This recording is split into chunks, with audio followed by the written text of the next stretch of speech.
So we're back here again with Project Kona, and like I mentioned before, normally the wiring is the first thing I would do in a build like this, but I knew Jeremy from Painless was coming to visit, so I held it off because, again, an extra set of hands makes every installation easier. Jeremy, thanks for coming, and tell us about this kit. Tell us about the harness we're going to be installing in Project Kona. Yeah, absolutely. So biggest thing with the Painless product is going to be our instructions. This is going to make everything so much easier. All of your breakdowns here, really important to hit your first couple pages. Make sure you know what you're into and to not be intimidated by this thing.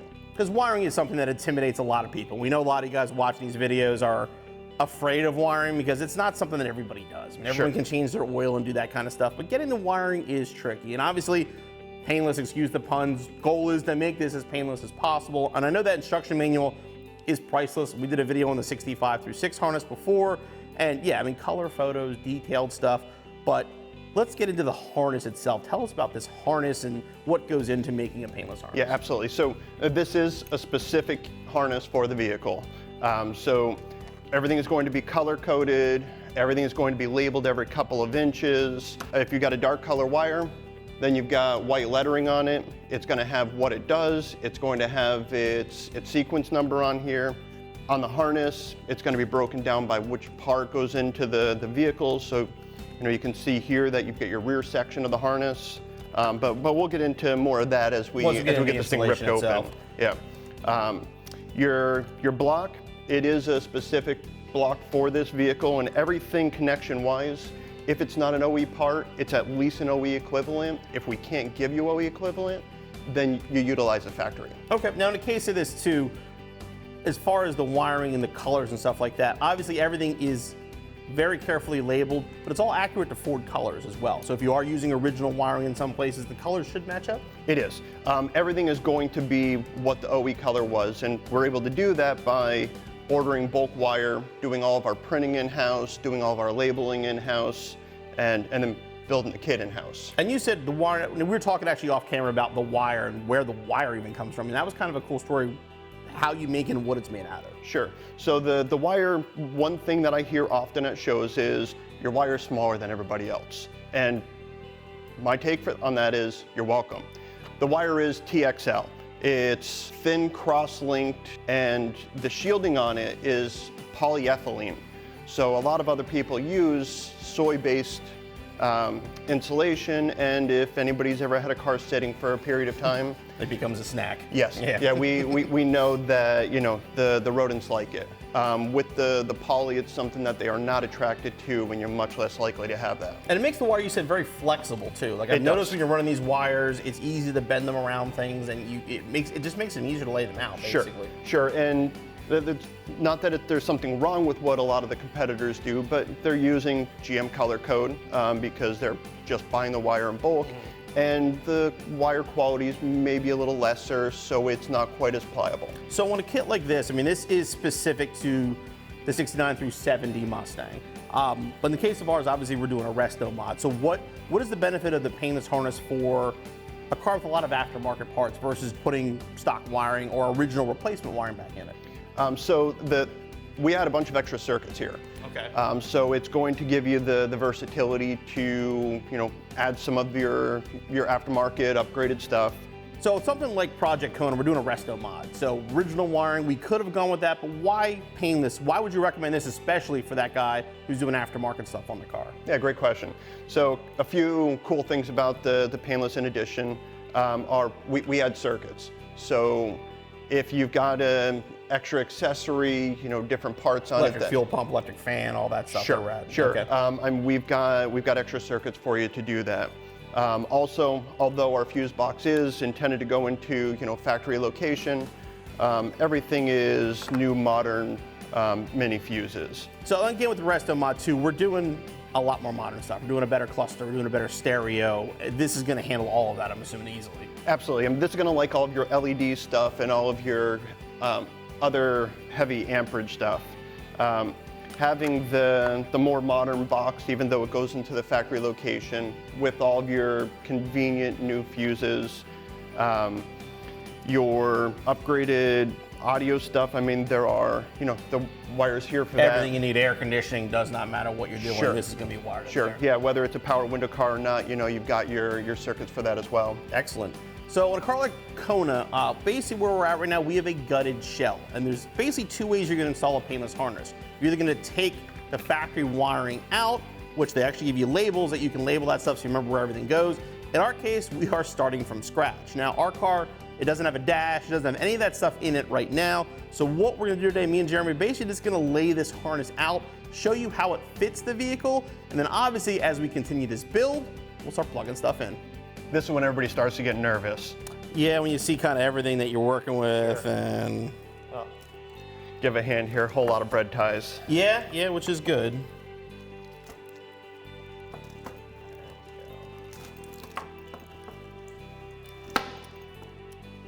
You're a rip and tear kind of guy. I just pull. Yeah, I know the wire will hold up. I've done this before. They cooperate sometimes very easily when you do that. All right, so let's see here. That's our rear section here. That should be the front. We've got ground. It's over here. Okay, yeah. All right, so basically you got your headlight so that'll be our headlight. That's our front lights. We got our rear lights. We got our fuse box here. Okay, that's our headlight switch. Turn signal switch, that all goes up to the column. Yep. Cluster lighting, there's our cluster plug. And this should be all, basically the rest of the engine stuff. Yep. So that real long one there is gonna go out to the engine. So engine, dash cluster, column, under dash, headlights, taillights. Now at this point, if you haven't done this before, like Jeremy said, you're gonna be intimidated. You get all these wires, but again, everything's labeled. And this manual they provide here, I got it out the side here. I mean, everything in here is detailed. There's even color photos of some of this stuff. So it makes it very easy to follow where it goes. But basically, yeah, I mean, you got your under dash, your column, your engine bay, and your front and back. I mean, literally there's only 4 locations, main locations that everything goes to. It's just a matter of getting everything where it goes. Like I said, again, we're gonna lay it out today. We'll mount some stuff, but we can't do too much without the dashboard in the car, but we still wanna lay the harness out and explain how everything's gonna work for you guys. And again, as we continue to build, we'll continue putting stuff together. Okay, so our first step is going to be mounting our fuse box retainer. If you refer the manual, it's going to show that it's going to go right in this channel next to the spot welds. And that's going to be nice and easy for me because there's nothing here.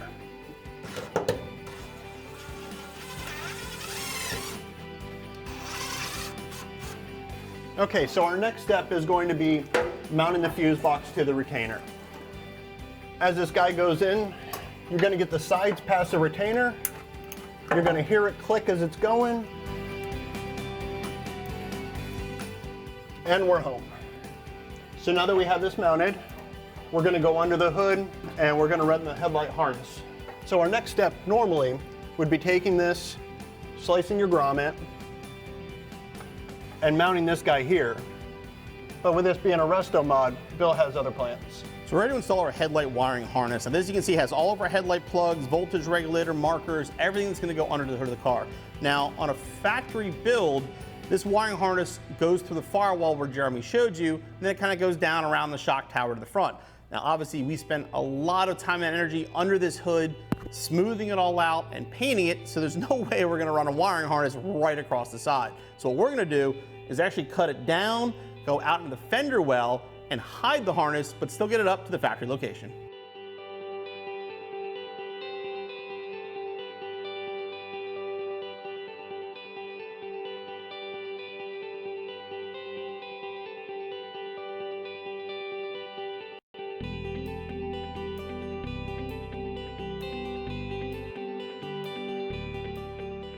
So what we're gonna do here is bring the harness kind of up through here behind where the splash shield would go. We're gonna zip tie it to a couple places just to kind of get it where we want it. We'll come back later and add some insulated clips and seal it properly. But again, at this point, we're still kind of mocking up where the harness is gonna go and make sure everything is where we want it.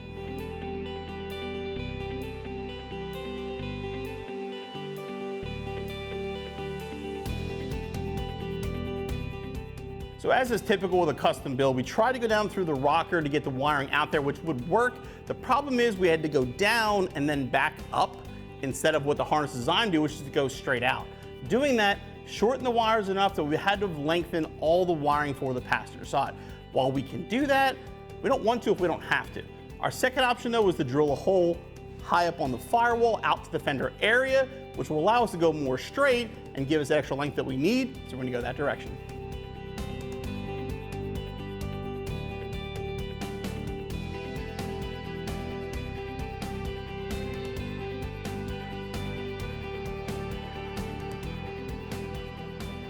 Since we have bare metal, we're gonna put some paint on there. We're using white because we have it handy, but you can use any color you want. It's basically not ever gonna be visible. We just don't want any rust.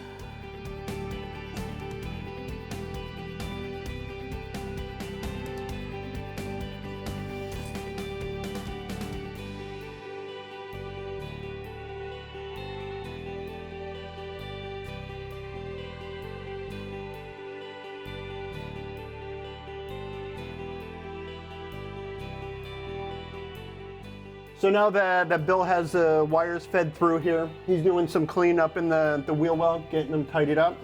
I'm going to use this grommet that was supposed to go into the factory location. Going to give this a snip. And we're going to put this around these wires. Kind of a tight spot here, but certainly better with no interior in the vehicle. And she's in.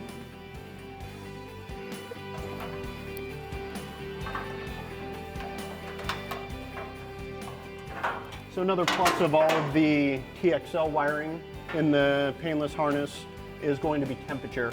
All the stuff that we have up here near the motor, these wires are good down to -60 Fahrenheit and over 260 degrees Fahrenheit, where a lot of the competitive stuff is only good to about 125 degrees.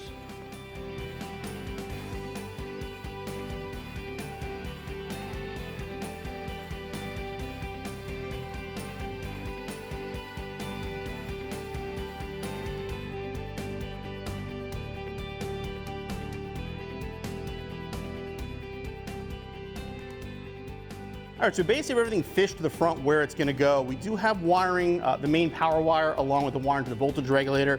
We fished them to the engine bay. We are gonna hide them as well, but for now we left them kind of in the stock location. Now we're gonna work on the taillight harness. So having the blank canvas here makes this just really easy run. These flexible wires kind of do what you want with them. Normally this would be tucked up here on the side, but you know, tucking underneath the carpet, gonna give us a little bit of a easier, more hidden look. Now, gonna run these guys back. So if anybody's ever questioned how big the trunk of a Mustang is, it's big enough to fit a Bill. So we're gonna take these wires, we're gonna run them over the hump here.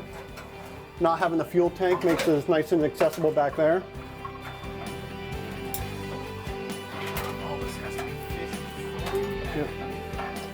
And that's what Jeremy fished it to me. We're gonna go back in this. There's a little gap here back in the corner. I'll bring everything through to the trunk.